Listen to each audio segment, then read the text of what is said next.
आणि दृश्य आपण बघतोय लवकरच आता धर्मवीर 2 म्हणजे धर्मवीर यापूर्वी आपण बघितलं होतं चित्रपट आणि त्याचं धर्मवीर 2 चं पोस्टर जे आहे ते मुख्यमंत्र्यांच्या हस्ते आता प्रदर्शित केले जाते, रिलीज केले जाते।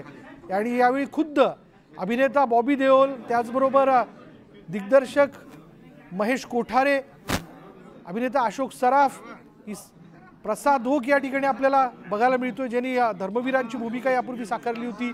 सचिन पिळगावकर इथे उपस्थित आहेत आणि या सगळ्यांच्या उपस्थितीमध्ये धर्मवीर 2 चं पोस्टर जे ते लॉन्च करण्यात आलेलं आहे।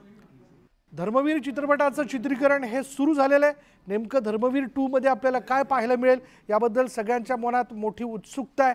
यापूर्वी धर्मवीर मध्ये आपण आनंद दिघेंची एकूणच वाटचाल ही कशा पद्धतीने झालेली होती, म्हणजे हिंदुत्वाशी गद्दारी करणाऱ्यांना क्षमा नाही अशी टॅगलाईन यंदा या धर्मवीर 2 साठी वापरण्यात आलेली आहे।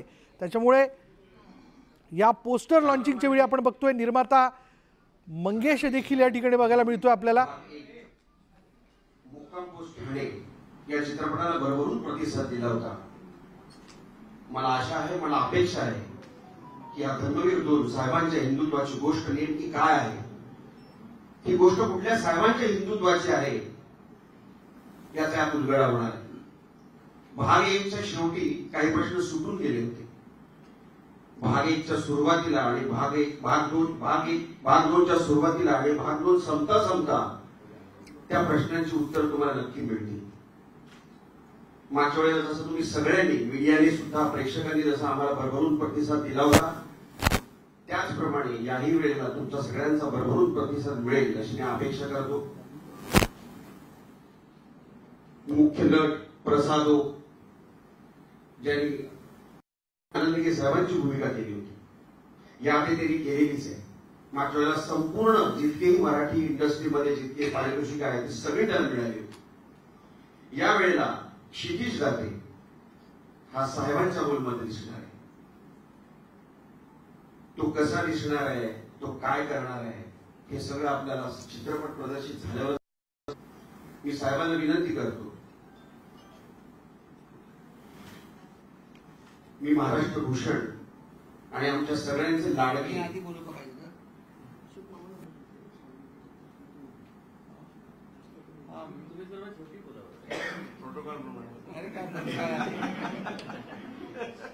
अशोक मामांना विनंती करतो की त्यांनी नाही सगळ्यांचा सेपरेट आशीर्वाद पाहिजे, आम्हाला सगळ्यांना आशीर्वाद द्या मामा।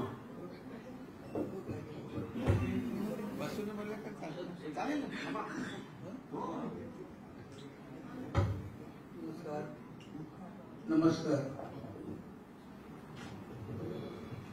धर्मवीर